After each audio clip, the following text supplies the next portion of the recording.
Hi, it's Sherri from A Quilting Life, and today I'm here to talk about something I get asked about all the time. How do you hang your quilts? And I do have several different quilt hangers that I've purchased that I love. But for my smaller quilts, I do have a method that I'm really happy with. And I thought it would be really fun to show you exactly how I do that here today. I do get questions about this all the time, and it'll be great to have this video now that I can direct people to show you how I hang smaller quilts on my walls.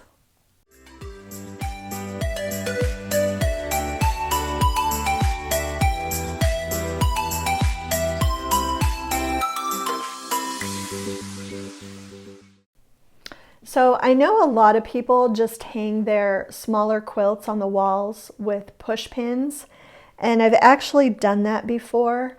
But when we moved last August and I took a lot of those quilts down, I noticed that even months later, you won't be able to see, but this one was hung with push pins and the hole is still here in my fabric. And so I just kind of felt a little bit sick about it because I have a quilt hanger on the back of this quilt and I hadn't taken the time to hang it the way I usually hang my mini quilts. So I really feel like the push pins are not a good idea. They will leave a hole in your fabric that might not ever come out. One more thing before I get started, but I will link the patterns that I'm showing today. This mini is actually in a book of mini quilts, and I'll link that book. Some super fun patterns in that book. And this is one that I made with our first fabric collection, Bright Sun, several years ago. But what I do to hang my quilts is I put a little pocket on the back on either side of the top. And I usually make that using a charm square. Depending on the size of the quilt will depend on how big I make it. But what I basically do is take a piece of fabric and fold it wrong sides together and put it on the back of my quilt before I sew the binding. And that way, after I've encased it in the binding, there are no raw edges showing. And I've just got these little pockets that I can show you. Okay, so I went and got a fabric square so I can show you exactly what I mean.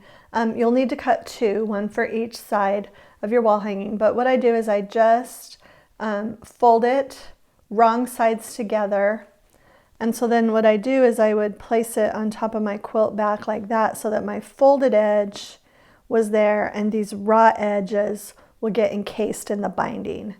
And so this is just a really simple way to put a little hanger on the back of your quilt. Now what I do is then I get a small wooden dowel and I'll measure and just go to my local hardware store and get a wooden dowel to stick back in here, and then I can rest that wooden dowel on either two nails or two command hooks. So if you don't want to put any holes in your wall, it's a great way, because if you get the thin wooden dowels, they will slip right inside those command hooks. And so I try to do this whenever I make a small quilt. This is another one of my fun wall hangings, and I'll link this pattern also. This is actually my daughter's pattern. With this one, it was a little bit wider, and so sometimes when the quilts are a little bit wider, I will show you what I do. I do the pockets like I've shown you, but then I will also put just a little tab in the middle.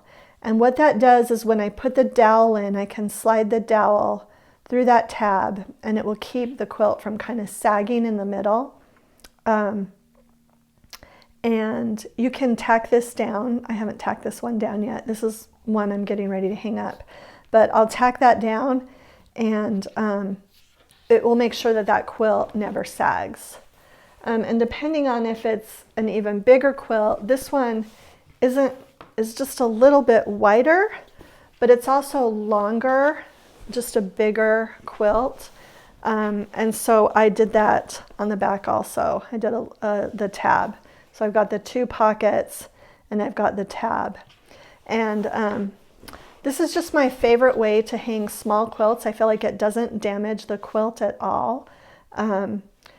you know, if it's a larger quilt and I'm going to put a regular size rod pocket in the back, I will do that the length of the quilt. But for these smaller ones, I feel like you don't need to waste all of that fabric. And also by putting just these small corner tabs in and maybe a center one, it makes it easier to hang with the dowel on the command hook or on the nail. So I hope you've enjoyed this little discussion today. I feel like what I do is pretty simple, but it's much better and much easier to show you than just to try to explain it without any pictures or videos. So I hope you've enjoyed this little discussion today. And I hope that you'll subscribe to my channel if you haven't already. And thanks so much for stopping by.